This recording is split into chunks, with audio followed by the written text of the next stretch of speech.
Si je savais. En pratique, si je savais est considéré comme un mot qu'on utilise lorsqu'on regrette sur ce quelque chose qui s'est passé. Lorsqu'on se dit si je savais, donc on avait fait quelque chose sans savoir, mais dans le temps présent, on sait déjà ce qu'on devrait faire par rapport à ce qu'on avait fait sans savoir. Souvent, c'est considéré comme une parole de regret.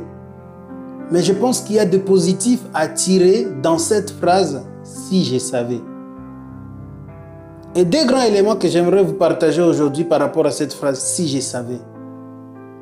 Si vous vous dites aujourd'hui « si je savais » par rapport à l'année 2025, ça veut dire que vous avez la possibilité de changer les éléments qui ont perturbé votre année 2025 en 2026.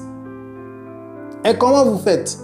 Vous devez comprendre et considérer que tous ces éléments que vous vous dites aujourd'hui, si je savais, vous devez commencer à les appliquer aujourd'hui dans votre vie pour ne pas refaire la même chose qui vous font dire si je savais. Et le résultat sera différent parce que vous savez ce que vous devrez faire et vous ne devez plus répéter les mêmes erreurs du passé. Ça, c'est la première chose. La deuxième chose par rapport à l'expression « si je savais ». Peut-être vous n'avez plus la possibilité de modifier ce à quoi vous vous dites « si je savais ». Mais vous avez l'expérience qui peut être utile à autrui, qui peut être utile à quelqu'un qui est en train de traverser ce que vous avez traversé. Vous avez l'expérience qui peut être utilisée pour que quelqu'un d'autre ne passe pas par vos erreurs. Les erreurs en fait que vous avez passées. Dans tous les cas, vous gagnez.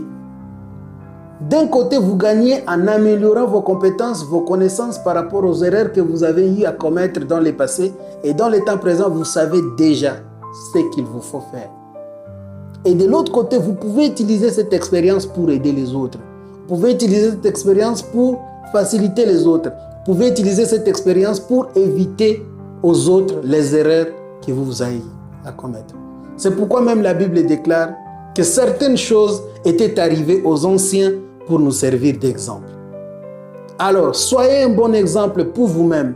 Soyez un bon exemple pour vos enfants. Soyez un bon exemple pour les autres. Parce que dans tous les cas, si vous vous dites aujourd'hui, si je savais, donc vous savez et vous pouvez changer non seulement votre vie, mais même la vie des autres. Que Dieu vous bénisse et que Dieu vous garde.